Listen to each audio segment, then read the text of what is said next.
Welcome to the Yong Heng Hot Rod Shop.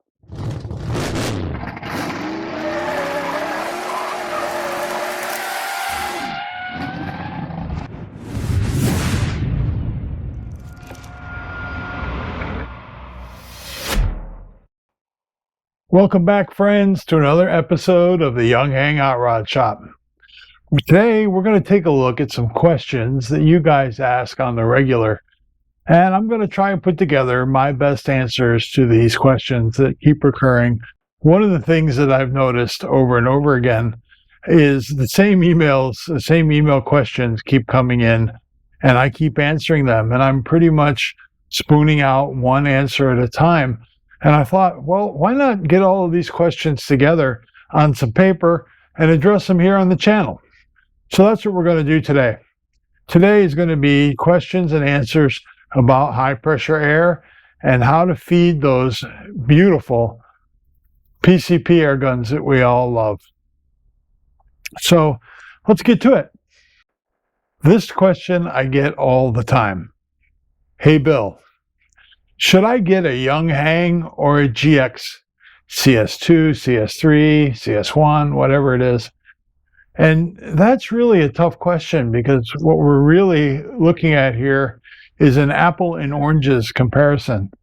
This Yong Heng is putting out about 25 liters an hour, or 25 liters a minute, and it's drawing almost 1,600 watts of electrical power.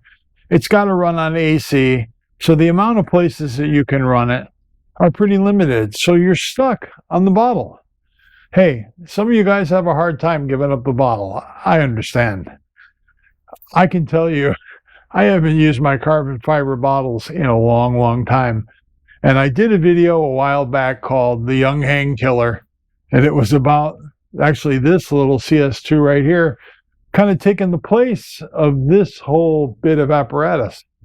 And why did it take the place? I got a lot of flack when I put that video out. People got offended that I was proclaiming their beautiful Yong Heng compressors dead. Functionally, it fit me better because I could take this anywhere. I could run it off my truck, off my quad. I made a solar powered episode all about this guy. I can literally run this compressor anywhere on the planet, and I don't need a cord. It's pretty nice. And with air guns creeping up higher and higher in pressure, some guns now have standard fills at 4,500 psi. How many times do you think you're going to fill a gun with your bottle, and your bottle's only good to 4,500 psi? The writing's on the wall, friends. I thought this was a better solution. I put a lot of thought into some modifications and some utilizations of this, getting connector crazy with them and adapting my vehicle to make it easy to run.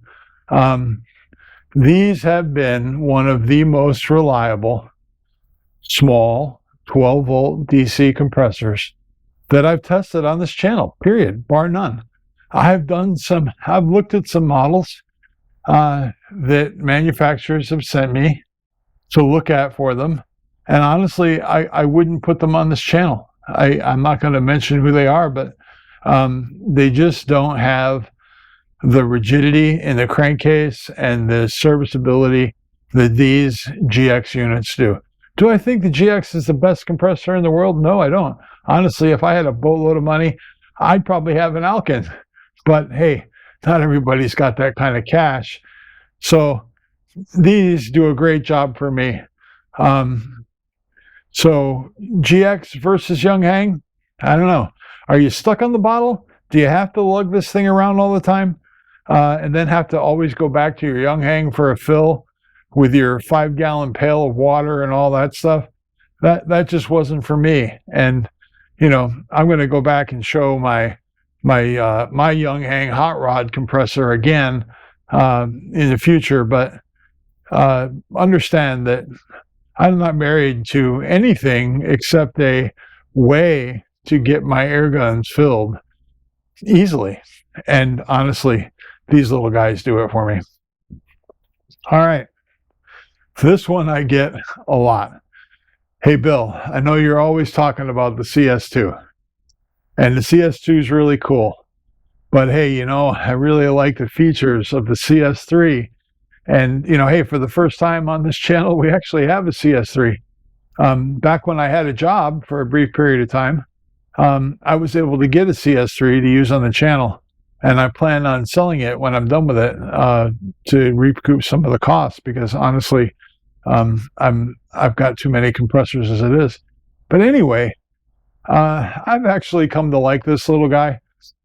I got down on the CS3 there for a while because the electronics boards in them were a known weak point, and I was not getting acceptable answers out of the factory.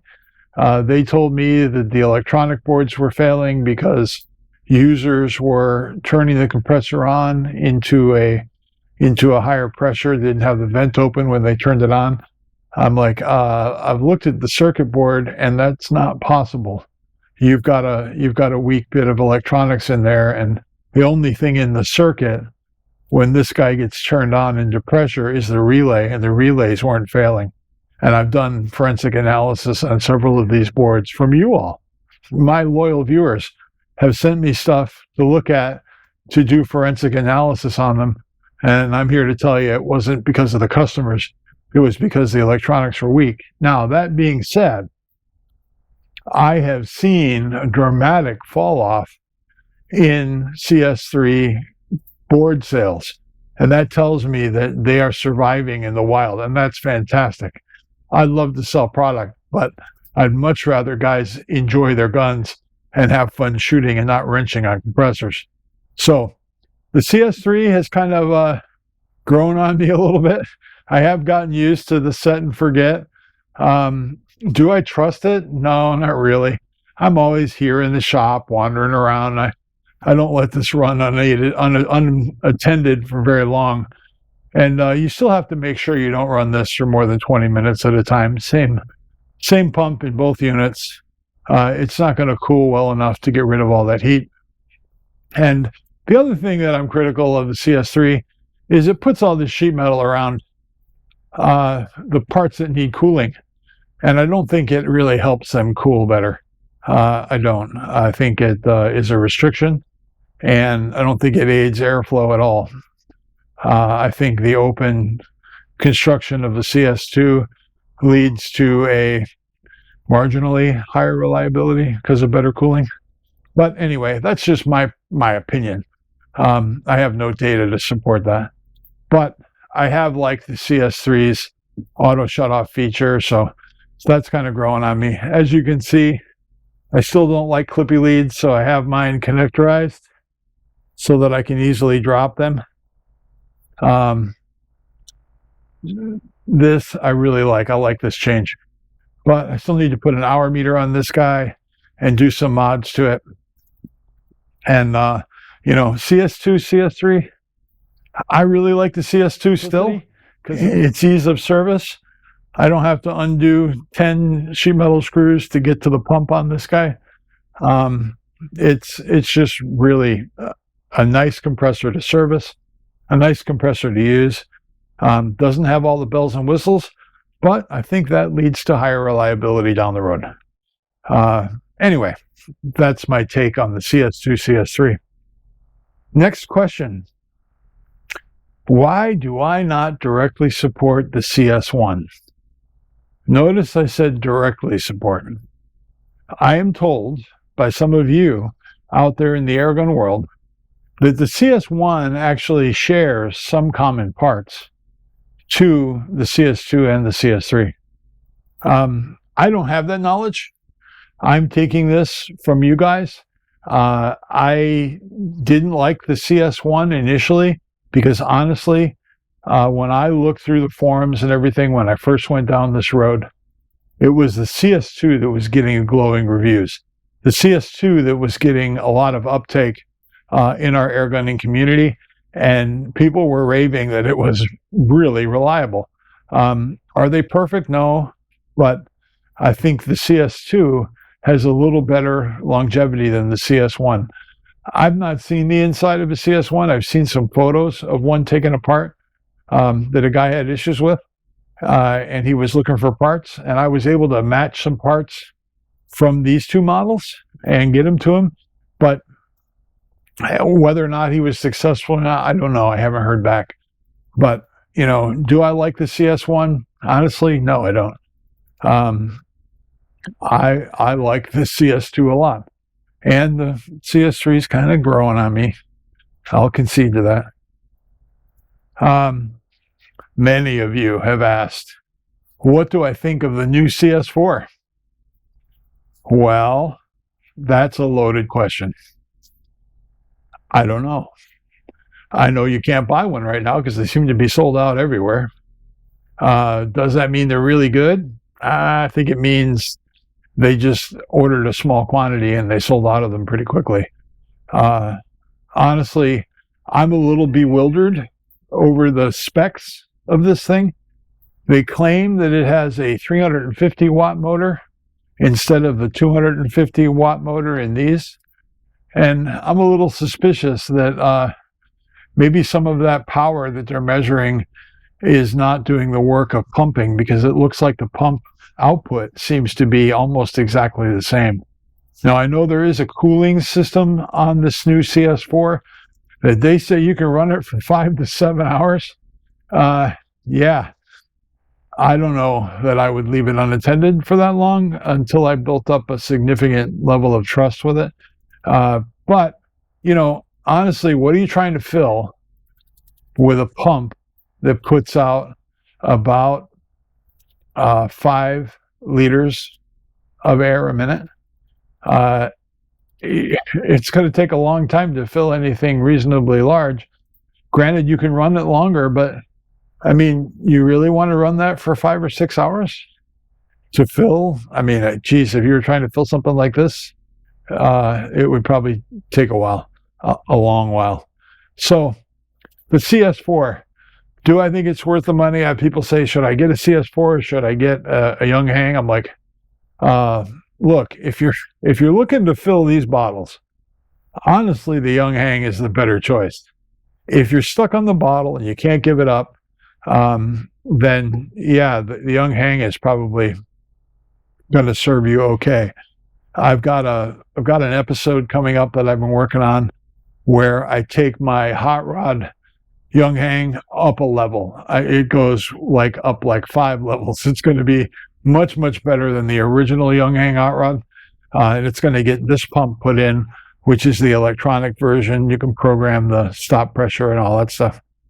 And it runs on 230 volts AC, which I'm telling you, I know some of you have complained that, yeah, but 230 volts AC, you got to put in another outlet. I'm like, it really wasn't that hard. My panel box is right over there in that corner. And I had outlets over here for my welders anyway, so it wasn't a big deal for me to put in an outlet for the compressor. And it just runs so much better on 230 volts. When you cut that voltage in half, your current goes up by 2x. So, you don't get something for nothing. And this motor does start much, much faster and easier on 230 volts than it does on 120. Anyway, this question I get a lot. Hey, Bill, I just got my CS2 or CS3. I opened up the box. What should I do first?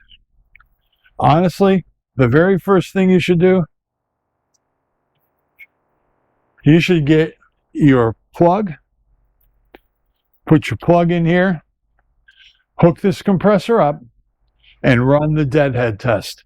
Get yourself a stopwatch, use your phone, whatever you need to do for a stopwatch, do it, and do a deadhead test right out of the box.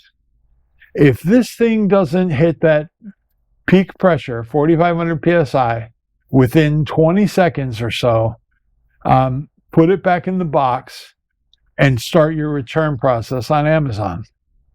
Some of you may say, hey, Bill, I didn't buy mine on Amazon. I found out that this company has a website and I went directly to them. Hey, if you don't have Amazon behind you, your mileage may vary. All I'm saying is Amazon has a really, really good warranty support. You may pay a few dollars more, but you're going to get a true, honest to goodness 1-year warranty on this unit. And you're going to have the power of Amazon behind you. I mean, imagine, here's a guy who built a company that allowed him to make giant phallic rockets. I mean, who's cooler than that? Anyway, enough Jeff Bezos humor.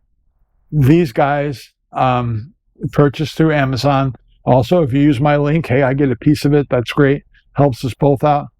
I recommend purchasing through Amazon because you get the warranty support, and it's hard for GX to wiggle out of the warranty when Amazon's ready to back you up. So the very first thing you should do is do your deadhead test. Again, if it's more than 20 seconds or so, you might want to do a precursory check, make sure all your fittings aren't leaking. Here, all along here, up into here. You've got to check each one of these joints for leaks before you put this in the box and send it back. But if it's something simple to fix, fix it.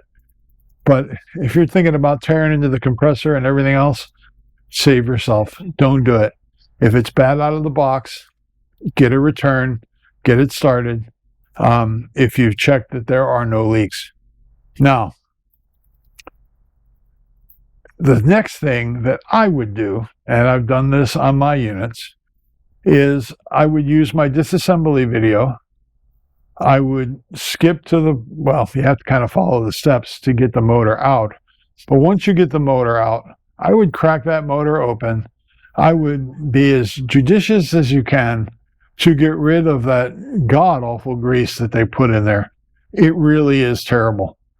You can almost age your unit by how bad that grease is. It gets really dry and crusty. It does not keep up. Order some grease from us at Target Forge.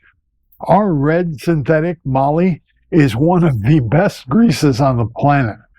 It is used in almost every desert racing vehicle out there because of its performance over a wide range of temperatures. Is it overkill for this little motor? Yeah, probably it is. But it's a really good moly synthetic grease, and it's the right grease for that motor. I don't think you need to service that very often at all once you've upgraded that grease. Okay, so we took a look at the deadhead test.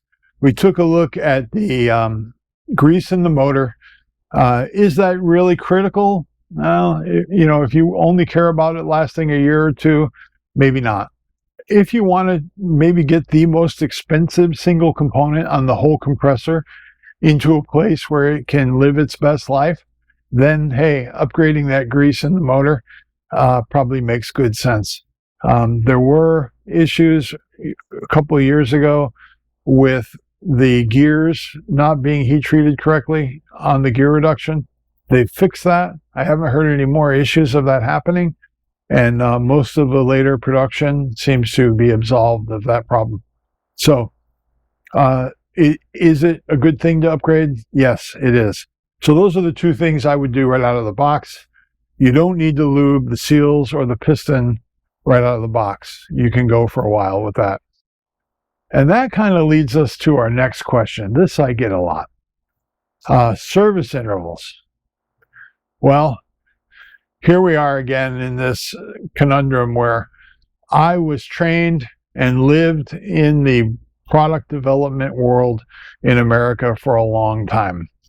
And what we would do is we would take a product and we would not service it, literally run it to death. We'd take a sample the size of like 6 units so that it's statistically significant. We would run those units and then figure out what failed and how maintenance could help that. And we would do that a couple of times until we learned, hey, if you service the grease in this point at 20 hours every time, then the thing lasts for a long, long time. But that takes money and time to do. And I got to tell you, brothers, the Chinese just aren't interested in doing this work. They sell you this expecting it to last a year. It's going to last the year. It's going to get you through the warranty process.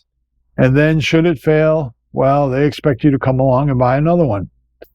And then a guy like me comes along and says, hey, whoa, I can get you parts for this so you can keep it going. And now how do we keep it going further? And what is the right recipe for servicing these things?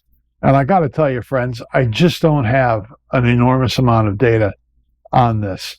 I would say somewhere between 50 and 100 hours. You should probably consider disassembly of the pump and relubing the rings and all the sliding surfaces in the piston and crankcase.